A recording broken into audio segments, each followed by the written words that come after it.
Does it feel special that you came from the original stock, let's say? I feel like I was born 100 years too late. I should have been here.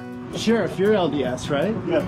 This is Lucy, my great-grandmother. We believe in a pre-existence. I think being a good example, being a good citizen, it's kind of a religion in and of itself. Those are my two boys that are adopted. This community is so strong, or this county is, because of people like this.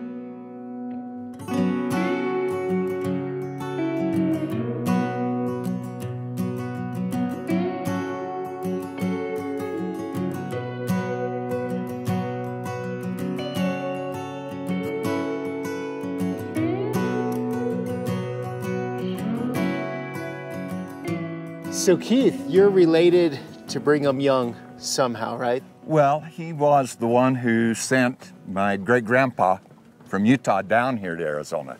In 1873 was the first excursion, and there was a number of men that came down exploring with my great-grandpa.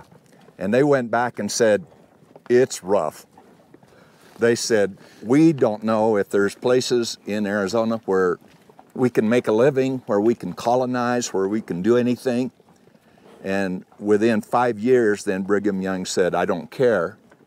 He said, this is what you're going to do. You're going to sell everything that you have so that you're not tempted to come back. You'll have nothing to come back to. Okay. And you're going to go to Arizona, and you're going to find places to settle. The word was to make the desert bloom like a rose. Well, I don't see any roses, but at least we've done a lot to develop. So the Mormon or LDS religion is very strong in your family today? Yes. Does it feel special that you came from the original stock, let's say? I think we try to be careful to not overplay that. Okay. Because we want people who are coming into the church, first, second generation, and we tell them, you're the real pioneers, because you're the ones that are changing your culture and doing everything. So you're the pioneers. Well, our ancestors were pioneers. Okay, you feel that pioneering spirit still in you though, even though they've done the pioneering work? Oh, I feel like I was born 100 years too late. I should have been here with the original colonizers in Arizona. I don't know. I guess it's kind of, we accept all of the modern day convenience, but there's some rugged individualism that's bred into us. It's genetic, I guess.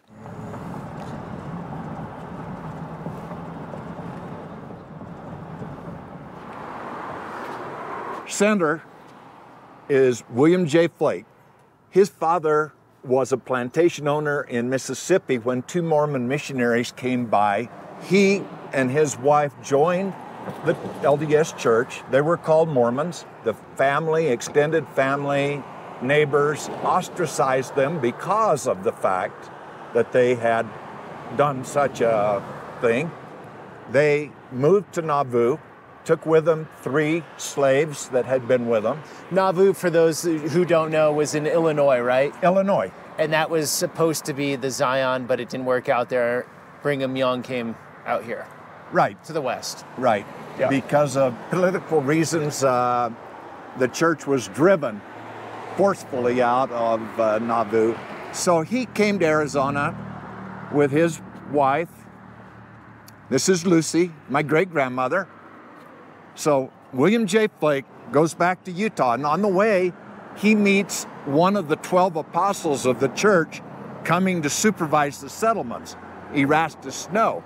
And they banter back and forth a little bit. He says, let's name it Snowville. Snow says, no, Flakeville. And they settle, no, it'll be Snowflake. So Snow. And you're Keith Flake. Yes. And there's a lot of flaky people in this town. Okay. 50% LDS, fair to say? I'd say more than 50%, a little bit. You know that William J. Flake was a polygamist. He had 2 wives. And the house that we're looking at right now was the daughter of his second wife, who was an aunt that I knew very well, and this was the home that she had.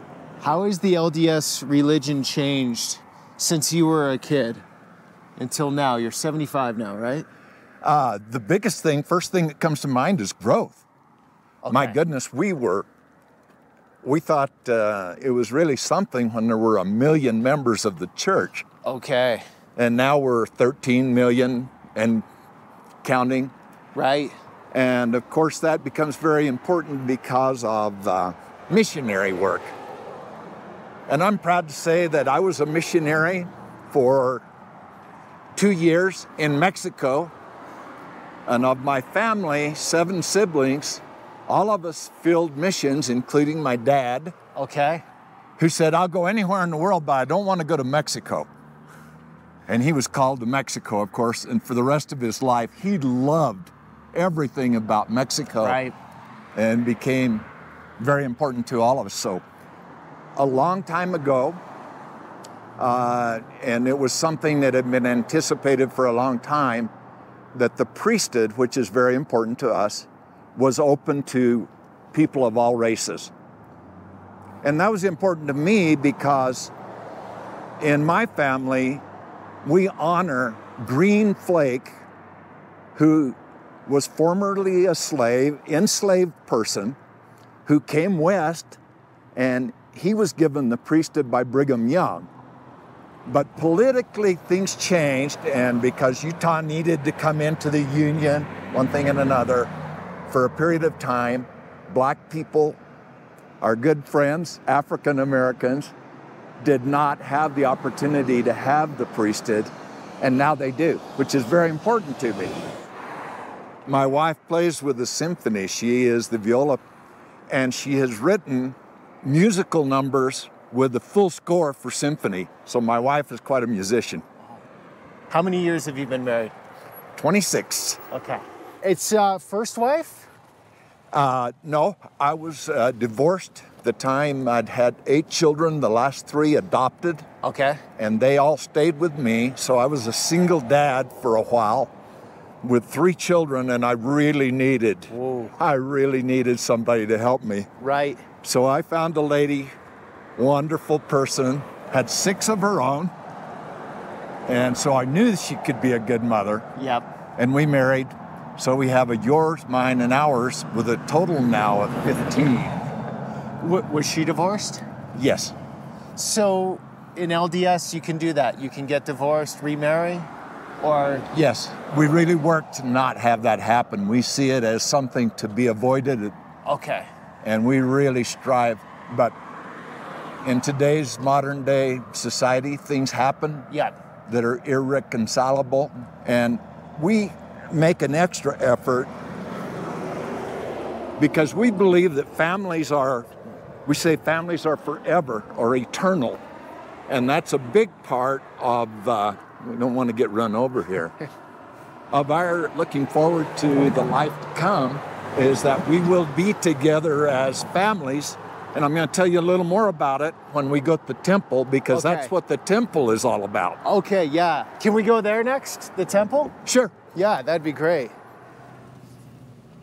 25 years ago or so, this was kind of a pointed little hill, but the president of the church, Gordon B. Hinckley, at that time came down to pick a place for a temple, and he said, I think we can knock the top of this hill off and have a beautiful location for a temple. And you'll see that there's quite a few people. Yeah, because it's Thursday, right? it is closed on Sunday and Monday because the temple is different than a meeting house. The meeting house is where we have Sunday services, and most notably our sacrament service, which is the emblems of the Last Supper of Jesus. A typical sacrament service would be about an hour long, and the most important part is where bread is broken in remembrance of the Last Supper Okay. and the body of Jesus Christ, and the bread and the water are blessed and then passed around to everyone to take a little. Some people think what goes on in LDS churches is somewhat behind closed doors. I think one reason is non-LDS members can't go into services, right? Like, is there... We invite and encourage Sunday attendance with anybody. Oh, I could go. Dedicated, then we see it as being a very holy, sacred place, and even among we who are members to go in, we go in with a recommend that says that we have committed ourselves. It's like a card, right? Yes. Mhm. Okay. So, Which would be a commitment to trying harder, working toward the things that we learn in church. okay. And then also some very important things. One would be called, well, first off, baptisms and confirmations for those who have passed on.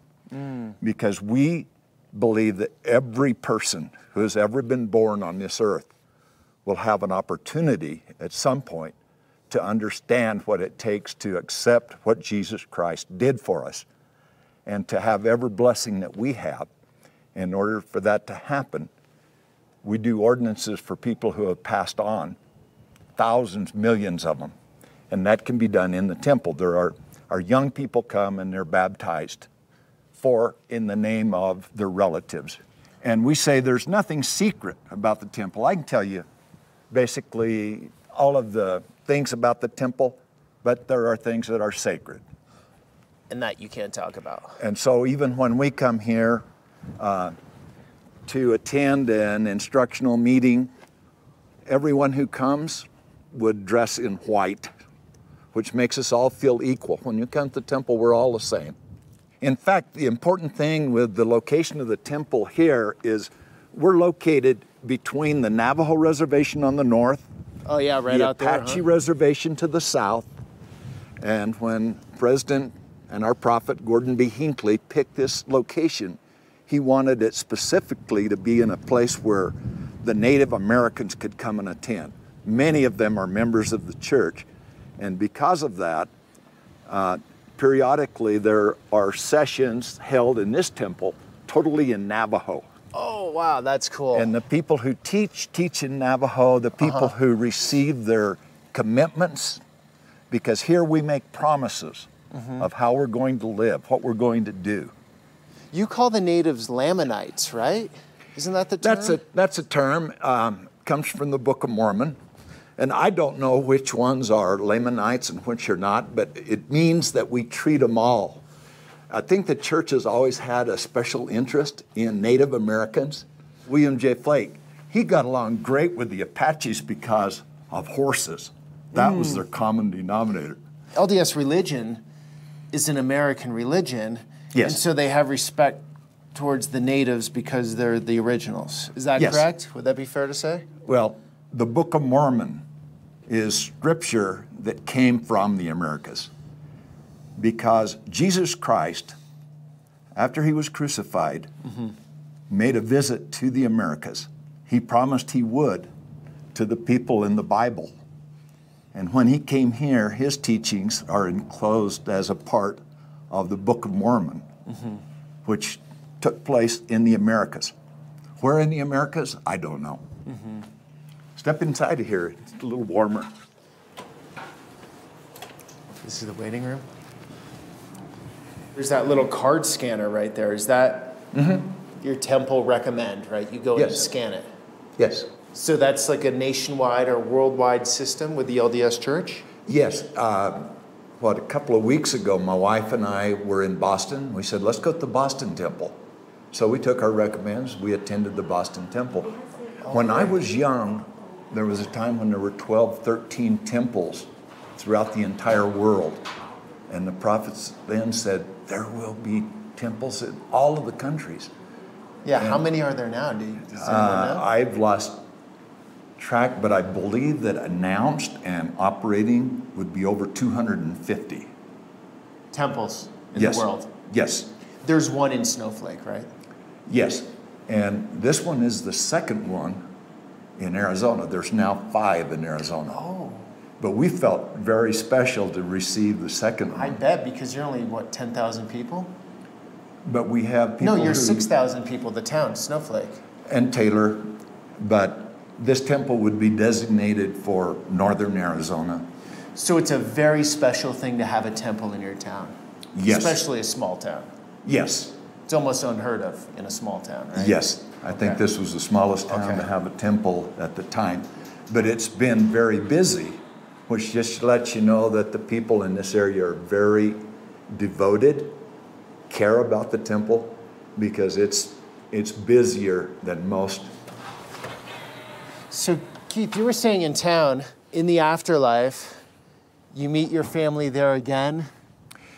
Yes, and the temple is part of that because in order for that to happen, we believe that there needs to be a sealing of husband and wife, which is different than a marriage that have passed on. So after my wife and I have been sealed, which is done at an altar in the temple, then we can come back and we might decide that we are going to be sealed for fourth cousin that's passed on or someone else. And so we go back and we're sealed for them. Okay. Helps us to remember, the commitment that we made. So to be a member of the church, you're living for the now, or you're just completely living for the afterlife, the future? Both, because you have to live every day like life is to improve. And I like to think that I have made some progress, albeit slow, and I need a few more years to get ready. But we're being prepared for something greater than this life. So it takes away some of the sadness of the parting from loved ones. We know that we're going to be together again. Right. As families. And will you see everyone that you've seen in this life, or only the ones that are truly important to you? I think that we'll see more than you can imagine. And we'll have an opportunity to continue to make progress. That's one of the things that we're taught. When we pass on, there's still things to learn. There's still opportunities. And I hope to do all I can before that, but I'm a work in progress and will be forever. We believe in a pre-existence, and that we as children of God the Father had an opportunity to use our own free agency to decide if we wanted to come to this earth or not. Oh. And there were many of us who said, no, we don't want that. And the principal one of them, their leader, was Satan, who said, let me go and I will force them, basically, to do what's right. And I won't lose anyone. But that wasn't the plan. The plan was based on free agency. That's everything. And so that's why we are criticized a lot of times by other religions when we say that Satan is basically our brother. What do you mean exactly by that? Satan is your brother.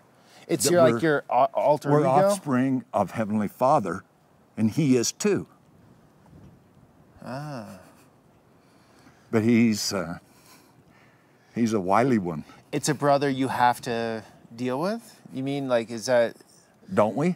Don't you have to deal with temptation? Okay, so it's like your dark side, basically. That's the Satan within all of us? Well, we come with some rebelliousness. Okay. We come with things that we need to get over. We need to learn. We need to learn about ourselves. Satan would be happy for us to fail. So it's our shadow self, right? Like if we don't manage our life or use our personal agency in a good way, Satan can take over us. Is that what that means? That's right. Okay. He can influence us, and I think you see that in the world today. Are LDS members pacifists in the sense of war? The Amish, for example. They're not going to go off to the front lines. The country's attacked, they're not picking up guns. They'll help in other ways, but they're not going to fight. An important tenet of our religion that goes back to the earliest days is that we believe in being subject to kings, magistrates, political leaders, just as Jesus said, render under Caesar what is Caesar's. So I think we probably participate even more than normal in things like supporting the military, at the same time realizing that we have to be very careful to not violate the Ten Commandments at the same time. But we are not like the Amish people in that regard. lot of LDS members join the military? Yes. Okay. Because there are so many young men in the church who, there's 70,000 right now that are full-time missionaries that are devoting 2 years of their time from usually roughly ages 19, 20, 21, 22 Yeah. to being full-time missionaries and learning languages. And for that reason, in the FBI, CIA, there is a big influence from the church because of languages. I heard of that. A lot of LDS FBI members. Yes.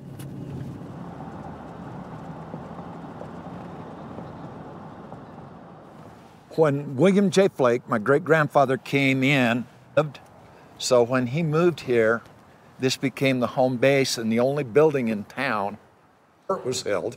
Yeah. For Apache County. Right. So this was the original settlement of Snowflake, and it looked like this when they arrived. This was Okay. 1870. 1878, and that's what they lived in when they first Were there arrived. Navajos here or Apache or who were the natives here?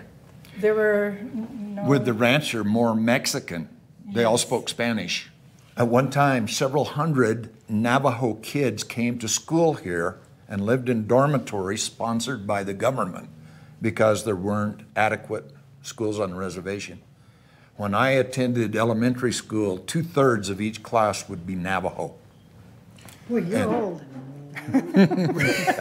My grandfather was LDS mission president on the Navajo Hopi Reservation. Made lots of very close friends with Hopis, Navajos, that I have become acquainted with, a couple of them, and have passed on. He kept a very faithful journal, and it talks about this friend of mine's ancestors that I've been able to pass on to her.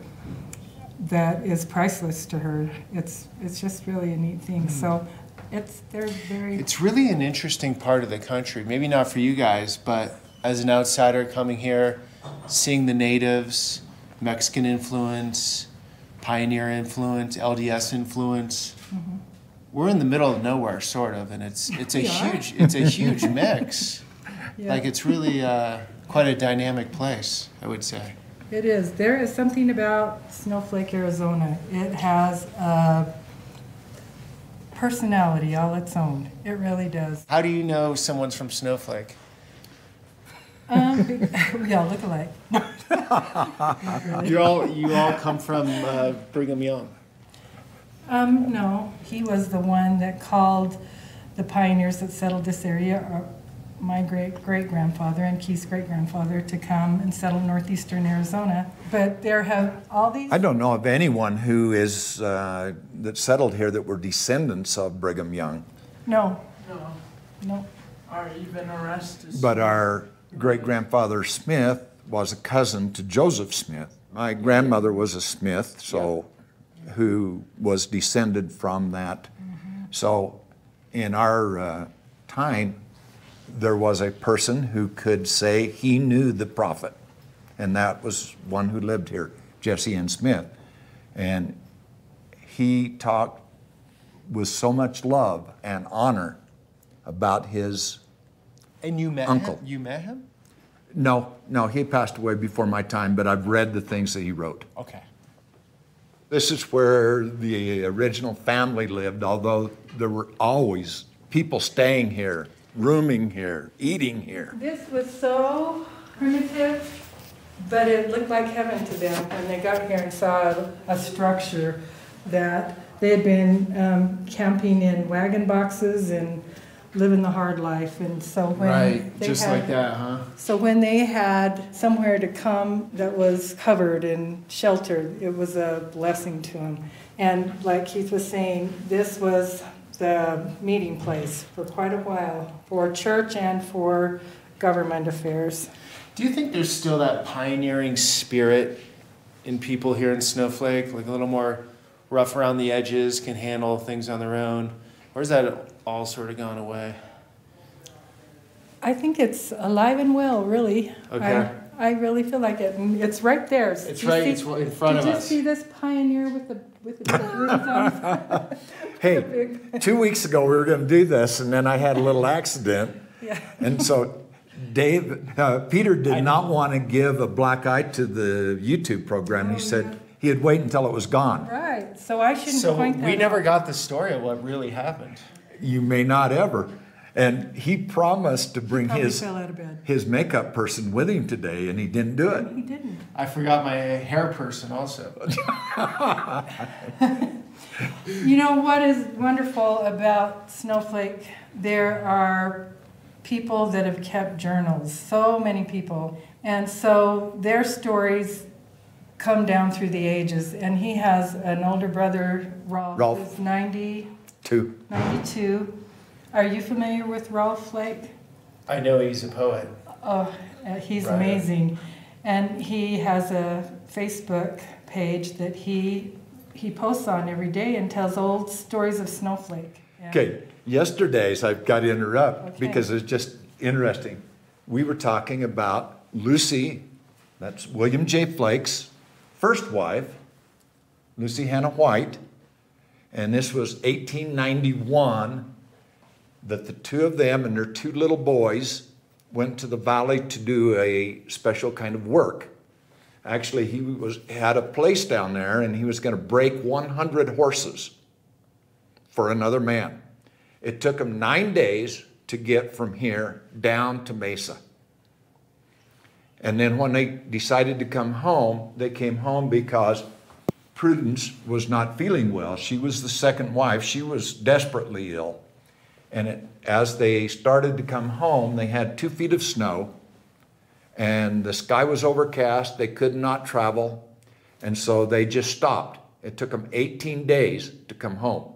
But the funny thing, which is just personality, I guess, with Lucy, is she wrote a lot of things in her journal, and she said, here they were in the snow, plenty of wood, big fire, and her husband and the 2 little boys started singing at the top of their lungs the Mormon songs, Come, Come Ye Saints. And she looked around and she made a statement that embarrassed her greatly that she had said it, because she used a swear word. And she said, if somebody came by right now, they'd say, look at those damn Mormons. And then she was so shocked that she had said that word. She expected her 2 little boys to be shocked. Instead, they fell over backwards in the snow, rolling in the snow, laughing at their mama.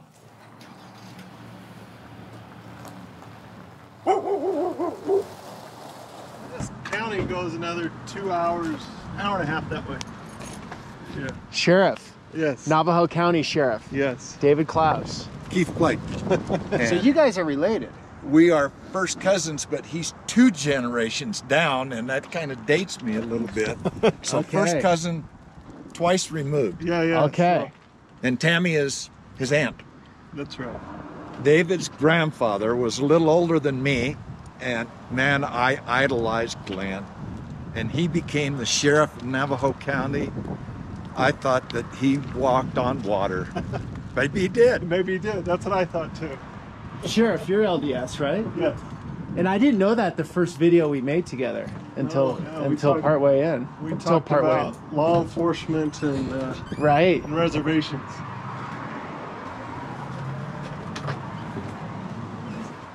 I'm just the Most servant, loved person in Snowflake. Yes. And this is... the housekeeper of town. How many years have you been here, Ava? 22.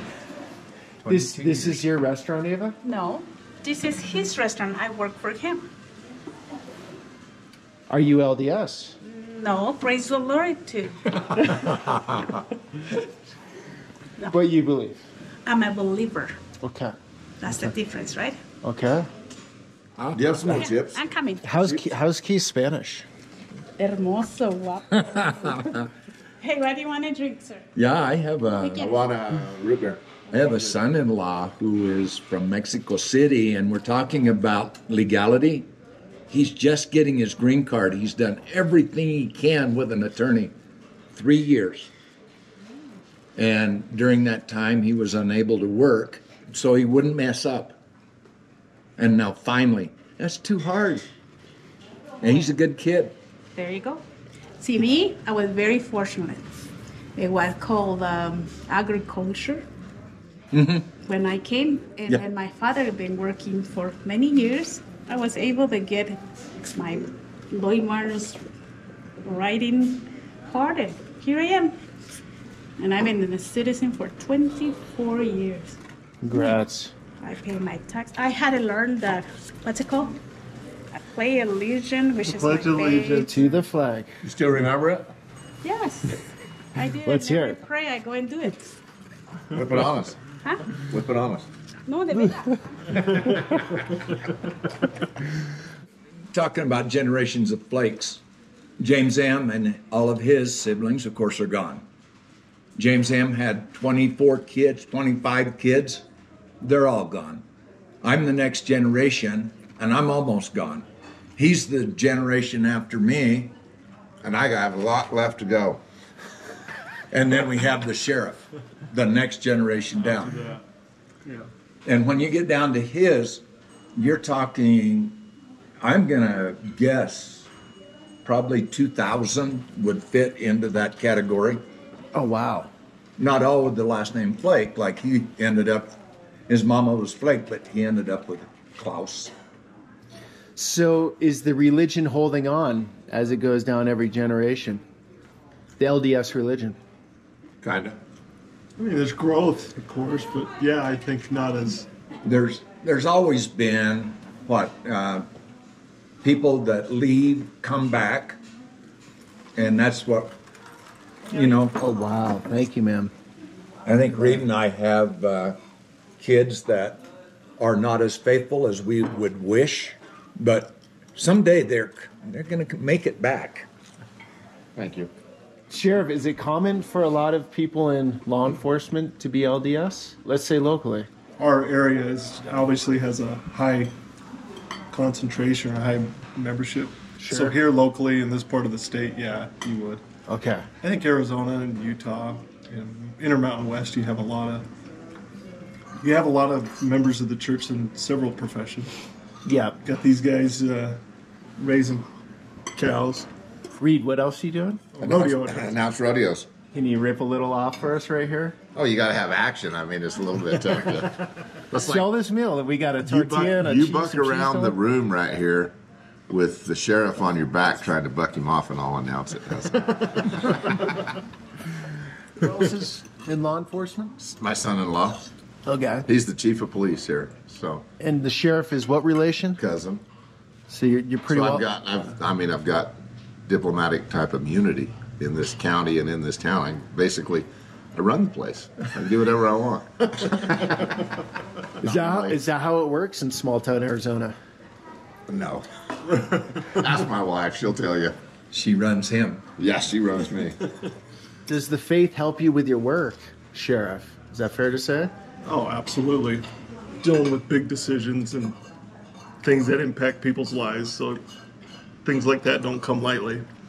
So you have to rely on, like anybody, you rely on your faith or your.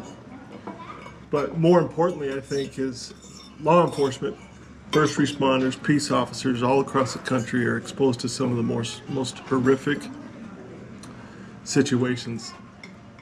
Crashes, death notifications, domestic violence, threats, and stuff like that. Some people don't have a way to cope with it, and you see suicide rates, alcoholism within the profession. It doesn't have to be a member of the church we are part of. It could be anybody with faith, no matter any denomination, that they have a background or if they have some sort of foundation to their life. You see that they're Know the big situations easier. yeah. I think you appreciate too your life at home too. I mean, you see the crimes committed against kids and children, and You guys see all that stuff. you do, yeah. That's heavy work. I don't think most people understand how heavy that is when you leave your kids and have to in the morning and have to deal with society's issues. Maybe it's better up here though. You're not like in Metro Phoenix. That would probably be harder, right? Yeah, I mean, there's no question about it. We live in a great community, and it's a safe community, and it's not because we have a we do have a great law, and I support all the law enforcement, and I feel they do a great job. But this community is so strong, or this county is, because of people like this that want to live there, and they make it. Like Reed said, he runs the place, right? Yeah, right. It is a good community, but we have the same type of issues. Just look at our population compared to a Phoenix, and you see the just proportionate to your population. Crimes against kids or those types of family violence, humans are humans, no matter where the spectrum is. Drug affiliated type crimes, people just trying to feed habits. It's at the same. These guys get to see the worst in people, but they also get to see the best, in people. Oh, for sure. I mean, I think as citizens, we probably kind of just see the mediocre, but these guys, they see both scales, both ends of the scale, I think. How do you see the best? People helping other people on a scene or something like that. I mean, I think that's where you see the best. How are things in Arizona 2023 as a law enforcement agent? They're great.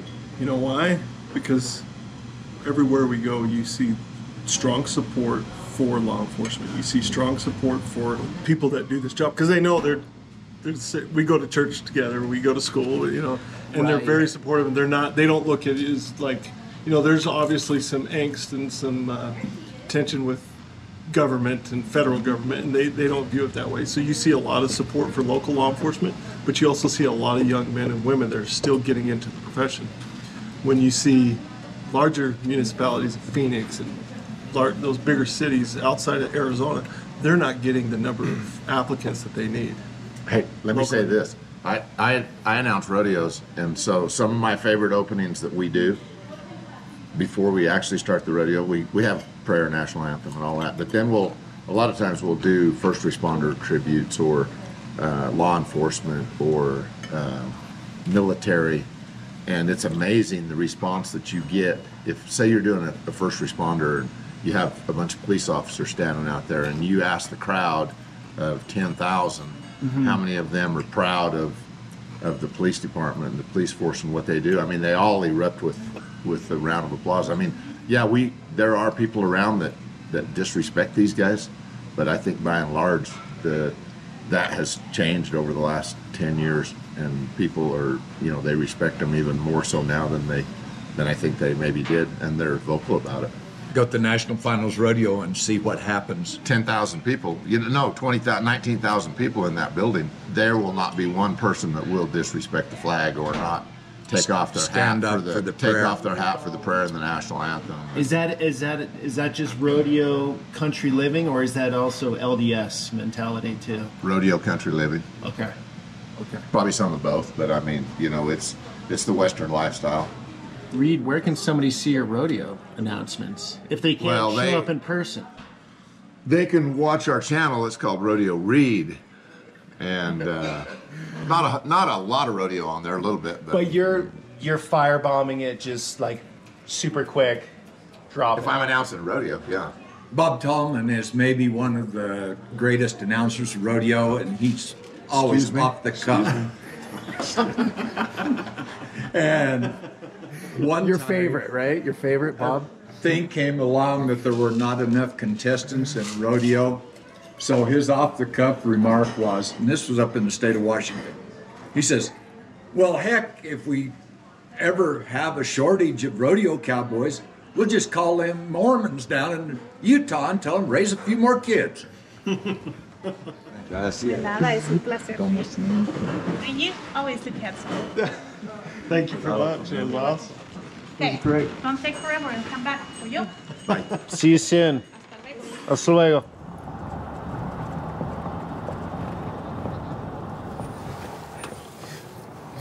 Where did we go into a Blockbuster Video? This is Rodeo Video, a business that we started, and you'll meet Reed. I think it was 85 or 86, back when rodeo was not as well publicized as it is now. Okay.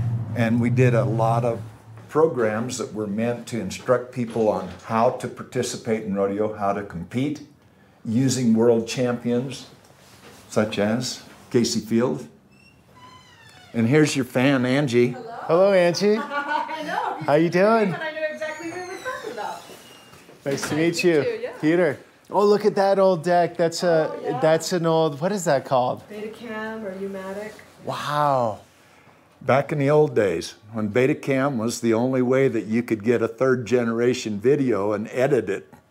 Are you filling an order right now? Yeah, yeah. Oh, it's actually great. 5 or 6 of them. So it just prints out. And Really, I go people around. still buying They still DVDs?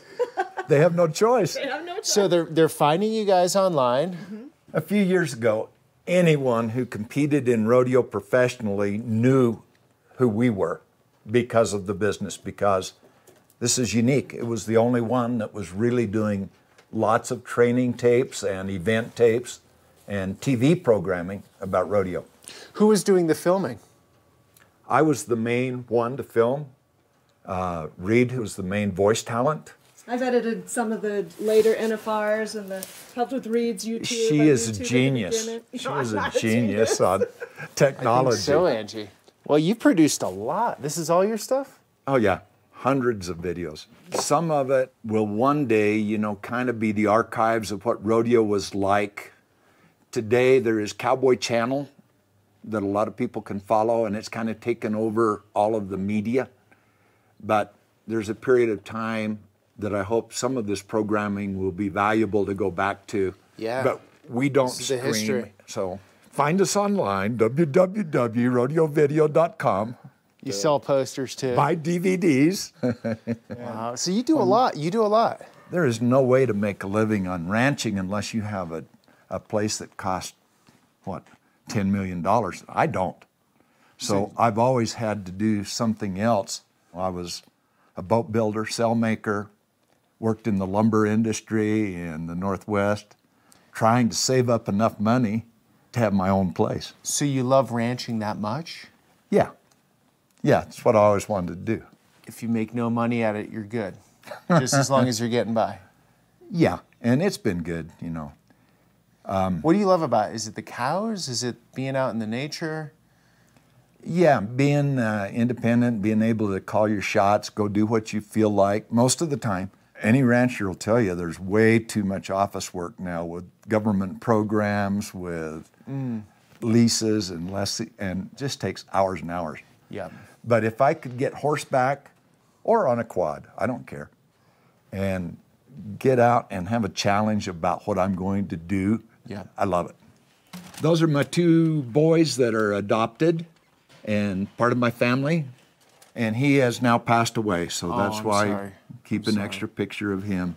I'm sorry. We had an artist here that was Navajo, Robert Redhair, who has now passed away, but he did a lot of artwork, and this is one of his, about a couple of cowboys, according to legend, who roped and tied down the devil himself. That was after a night at the bar, so I don't know how accurate. A couple of videos that I'm going to give you. Oh, thank you. One is a documentary that we made about Snowflake Great. many years ago. And this is the scene of the naming of Snowflake. And the guy trying to be William J. Flake there in the middle with a better beard is me. But then later, a cousin made this about the town of Snowflake. Gonna go with Reed here. He's got a pretty serious Dodge truck. Jump in this Ram truck. Reed, you have a tint on your window so you can't see out of it. Explain that to us. Just no glare off the hood. Got just a little spot here to look through. That's all you need. As silly as this sounds, I wasn't thinking a guy like you, rodeo announcer, would be LDS, and that's ridiculous now that I'm doing this, right? I just sort of have like this Salt Lake, Yeah, you have blonde got hair like this image. little cookie cutter image that they go. Yes, but it's cool to see this rural. That's why when I had this story with Keith, I was pumped because I want to see like the rural cowboy, Yeah, also LDS person living a totally different life, but still same religion. yeah. You can be as involved or uninvolved basically as you want, you know? I mean, you probably heard the term or the phrase Jack Mormon. don't know if you heard that before. Yeah, Jack Mormon. they drink coffee. They drink coffee. They take their religious beliefs probably pretty casual. You know, they would fight for it. You know, some of them, they'll be like, hey, you don't talk bad about my religion, but they maybe don't live the religion. And yeah, you do have those that go to the temple every day or every week or, twice a week, would rather lose a limb than miss church on Sunday. Is that right? I don't know. Is it wrong? I don't know. I miss plenty of church because a lot of rodeos that I announce are on Sunday. But I think being a good example, being a good citizen, doing right by others is, that's kind of a religion in and of itself. And I mean, I guarantee you people in the rodeo world probably know that I'm LDS. Okay. So, and I don't, I don't hide it, but I'll tell them I am. But I don't announce it from the microphone that I am. You'll meet my son right here. I don't know if you want to put this on video, but he is not active in our church at all. But he will not tell you that he's not a member of the church. But you don't force him to go? Huh. He's 30. Okay. he doesn't live here. He's just using my arena today. Okay, those days are over. Those days are over, Maybe when he was a kid I forced him too much. I don't know. But it's not a problem. He's not going to church for you? Oh, I mean, it's like Keith was saying there at dinner. Yeah, we'd like for him to, because we believe that families are eternal, and I don't know to what extent. Maybe you don't have to be active in your church to have an eternal family. I don't know. I mean, what do you mean? So eternal families means in the afterlife you'll all be together. Like my wife and I are married in the temple, so we're sealed for time and all eternity. For time and eternity, we're sealed together. That's not a free ride. Doesn't mean that we've got it made. But if we live the covenants that we've made in the temple to honor and love each other, then we believe that because of that sealing power that was bestowed, or that we were married with, we'll be together as a husband and wife. So does your family, like, instead of like, you listen to a civil marriage, and I'm not knocking it in any way, but what does it say in a civil marriage? Till when they unite you, till death do you part. We don't believe that marriage ends at death. Why would I spend, I've been married to my wife for 42 years. So not that it's an investment in time, but why would I want to learn so much about her and her learn so much about me to I'm 63, so say I lived 30 more years for our marriage union to be over, So it goes into the afterlife, and then the family is sealed into the afterlife. But if somebody leaves the religion, a child leaves the religion, then are they in that or not? No one knows. I'll tell you in 30 years. Or maybe longer, because my dad's 92, so I may live to be long. All right, come back and tell me. All right. Hang on. Don't do that.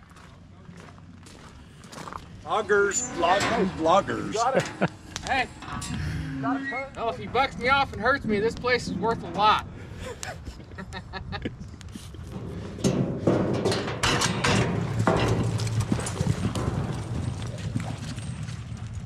That was quick, huh? Yeah, that was quick. Come here. Amy? Hey, how you doing? Peter. How are you? Okay, ages. We got to go through ages. This is quite impressive. Keith? 78. 60, almost one. 60, almost one. Yeah. Wow. 60, just turned 63. Is it in the religion or the water? What's doing it? What's keeping you guys looking so young? I used to say, but probably not so much true anymore. I used to say she looks so young because living with me is so easy, but she would dispute that, and I would agree. Living with me is not easy. I'm enough older that I have changed his diaper. Unfortunately, it's been a long time ago. Hey, and now he's enough older that I might get the chance to change his diaper. So you edit Reed's videos. Right. I like to be in the background. My wife the same. I don't want to be in front of the camera. She's been editing in this house all day long. Do you get enough Reed in your life? You see him in person, then you see him on the screen all day? Double dosage. Go ahead, answer it. Say what you want. She gets tons.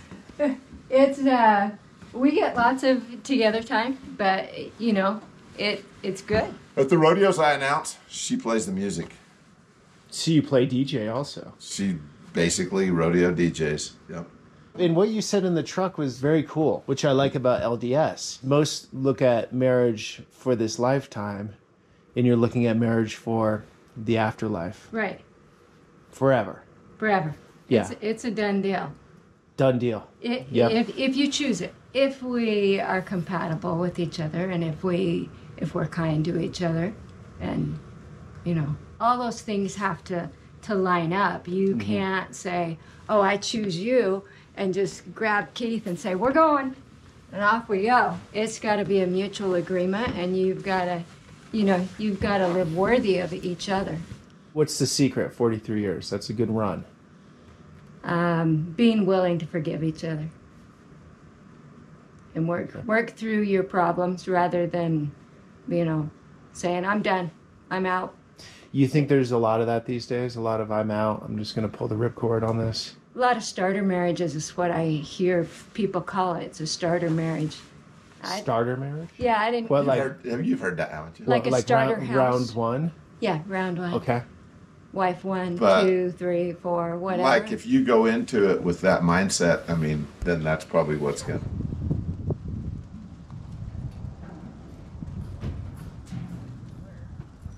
Right now, for the first time, we are empty nesters.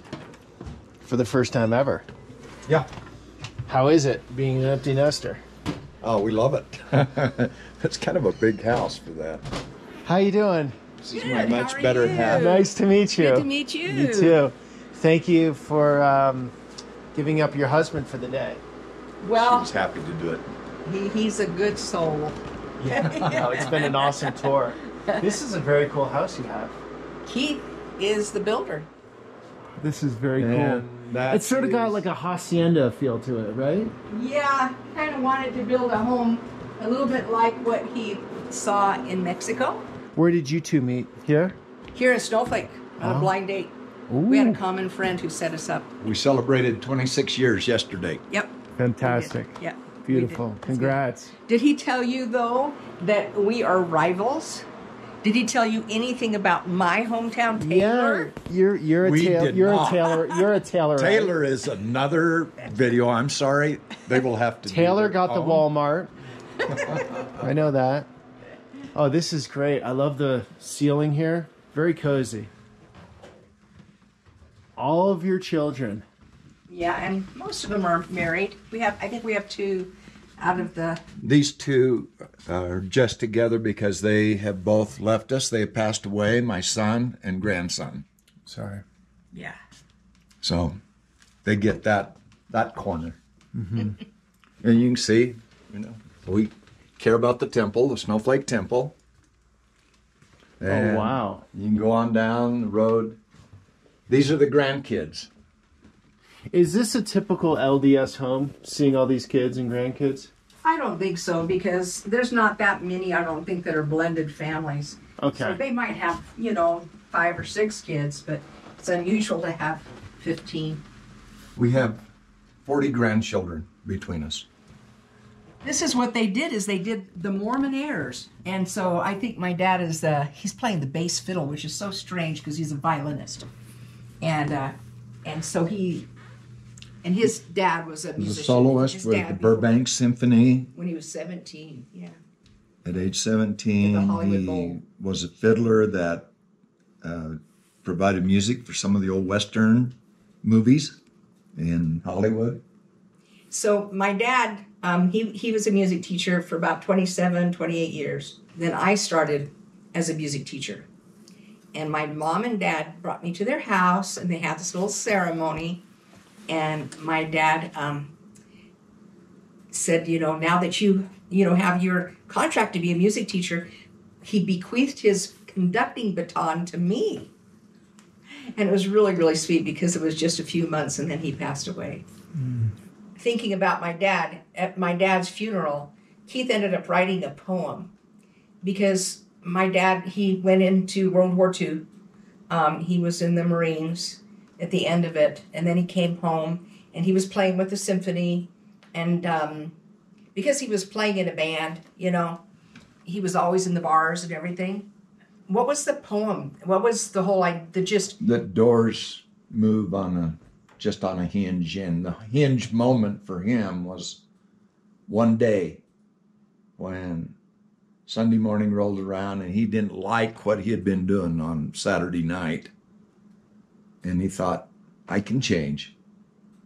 And at that moment, he totally changed his life, which took a lot of faith in Jesus Christ and depending on the church and its leaders. And then he became a missionary. He decided that was the life that he wanted to live. And then he ended up meeting my mom, who generations, in the church. And so we were raised in the church. Keith's family, their generations in the church. For me, it's just a really wonderful way to live. We just watched a movie about the Amish, and we're not like the Amish. We have electricity and we have all these machines, but we have that peace and that joy, of knowing that Jesus Christ is our Redeemer, our Savior. Jody, thank you. Thanks for bringing us in. Keith, appreciate it. Thank you. Yeah, it was great to see your LDS perspective, ranching, living in the middle of nowhere. Maybe you guys don't say middle of nowhere, but it sort of is. Yeah, you don't come to Snowflake unless there's a reason. Yeah, but very cool collection of people I met today and cool community. So thanks for that. And they all love you immediately, which is why, your vlog is so popular. I was with you. You're very fair. You're very kind. Thank you. I show the camera, let people speak, and whoever's watching they can agree, disagree, whatever they want. That's their choice. My job is to get into someone else's world and let them show everyone else. Keep doing it. Thank you, boss. All right, guys, until the next one.